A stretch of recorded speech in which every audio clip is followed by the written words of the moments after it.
अस्सलाम वालेकुम। अच्छा, आपने कभी मज़े-मज़े के इश्तिहारात देखे हों, तो कुछ इश्तिहार ऐसे होते हैं जो कि हम सबको ना बड़ा अट्रैक्ट करते हैं। अब आम तौर पे ये वो इश्तिहार या वो पैगाम होते हैं जिसमें किसी शॉर्टकट की बात होती है। मैं चंद एक बातें आपसे शेयर करता हूँ। मसलन आपने किसी अख़बार में, किसी चैनल पे, किसी किसी भी जगह पे पढ़ लिया कि भई 10 दिन में अपना इतने किलो वज़न कम करें। अब हम में से जैसे ही थोड़ा बड़े होते हैं 30 साल की उम्र के बाद, तो ज़ाहिर है लाइफ़स्टाइल बदलता है, हम उतने एक्टिव नहीं रहते और फिर आहिस्ता-आहिस्ता जो है वो वज़न बढ़ना शुरू हो जाता है। अच्छा, बड़ा अच्छा लगता है कि यार 10 दिन में वज़न कम करें, साथ ये भी लिखा होता है कि बगैर किसी वर्जिश के लिए, ये तो और अच्छा हो गया, वर्जिश भी नहीं करनी, वज़न भी कम हो गया और हो भी 10 दिन में गया, ये तो बड़ा कमाल का नुस्खा होगा। और फिर हम फ़ौरन कहते हैं कि अच्छा पैसे खर्च करें और अब हम स्मार्ट हो जाएँगे।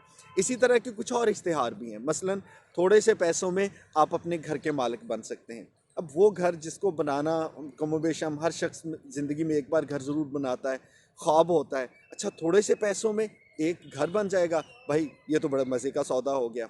या किसी ने कहा इतने थोड़े से पैसों में आप एक नई गाड़ी के मालिक बन सकते हैं। लें जी, ये तो मौज होगी, थोड़े से पैसे और गाड़ी के मालिक। या आजकल एक और भी ट्रेंड है इंटरनेट की दुनिया में कि आपको एक ऐसा इश्तिहार दिखाया जाता है कि भाई दिन में 2 घंटे काम करें और 4,000 रुपये कमा लें। 1 महीने में 15 दिन काम करें और आप 1 लाख रुपया कमा सकते हैं।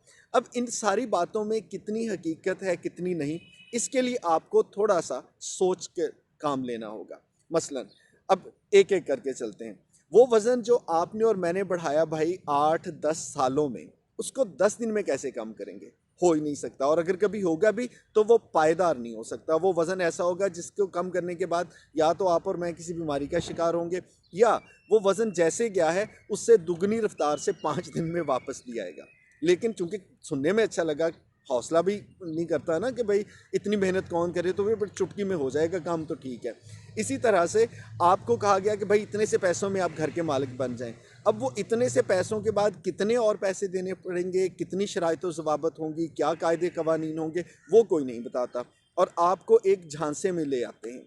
अब इन सारी बातों का मकसद ये है कि ज़िंदगी में शॉर्टकट आपको बहुत कम मिलेंगे, और जिनको मिलेंगे वो शॉर्टकट उन्होंने इंतहाई मेहनत के बाद अपने लिए बना लिए हैं, वो दूसरों पे काबिल अमल नहीं है। यानी कि मतलब ये है कि एक ऐसा रास्ता जिसको ढूंढने में, जिसको तलाशने में, जिसको खोजने में मुझे अरसा लगा और उसमें मैंने महारत इख्तियार कर ली, अब मैं तो उस तरीके से कामयाब हो सकता हूँ, लेकिन शायद हर बंदा उससे कामयाब नहीं हो सकता। इसी तरह से जो चीज़ आपने सीख ली है वो आपके लिए सीखने में हो सकता है कि आपने 20 साल गुजार दिए, अब आपने वो चीज़ सीख ली, आपके लिए वो चुटकी बजाने का काम है, लेकिन भाई मेरे लिए वो शॉर्टकट हरगिज़ नहीं है। मिल मिला के कहने की बात ये है कि भाई ज़िंदगी में शॉर्टकट छोड़ें और लाइन में लग जाएं। अच्छा, ये जो लाइन में लगने का असूल है, ये मैंने सारी ज़िंदगी लाइनों में, हम आम इंसान हैं, लगते रहे भाई, हमारा काम है, कभी शनाख्ती कार्ड बनवाने जाएं, कभी बिल जमा करवाने जाएं, कभी किसी भी सरकारी दफ्तर में चले जाएं, तो हमें लाइन में लगना पड़ता है। और ये वो लाइन है जिससे बचने के लिए फिर हम कई बार सोचते भी हैं कि यार 4 पैसे लग जाएं लेकिन लाइन में न लगना पड़े।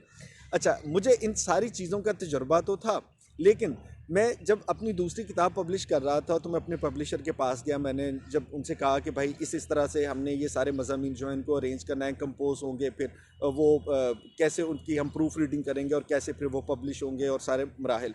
तो उन्होंने मुझे कहा कि विकास भाई, बात ये है कि आजकल मेरे पास मसरूफियत कुछ ज़्यादा है, तो और भी बहुत से ऐसे ऑथर हैं जिनकी किताबें मैंने पब्लिश करनी है, तो ऐसा करें कि थोड़ा टाइम जो है ना लग जाएगा, आपने वक्त देना है थोड़ा इस बात को। अच्छा, मैंने कहा ऐसा करते हैं, आबद भाई उनका नाम है, मिसाल पब्लिशर से। मैंने कहा आबद भाई ऐसे करते हैं कि मैं अभी मुसवदा अपने पास रखता हूँ, जब आप थोड़े फ्री होंगे तब बताइएगा। वो मुस्कुरा के कहने लगे कि अगर आप इस चीज़ का इंतज़ार कर रहे हैं कि कोई एक दिन ऐसा आएगा कि जिसमें मैं फ़ारिग होकर आपसे कहूँगा कि लाइए वो मुसवदा दें, आपकी किताब का कुछ करते हैं, तो वो दिन नहीं आएगा। ये एक मुख्तलिफ मराहिल की लाइन है, आप लाइन में लग जाएं, आहिस्ता आहिस्ता करके आपके काम भी होते चले जाएंगे।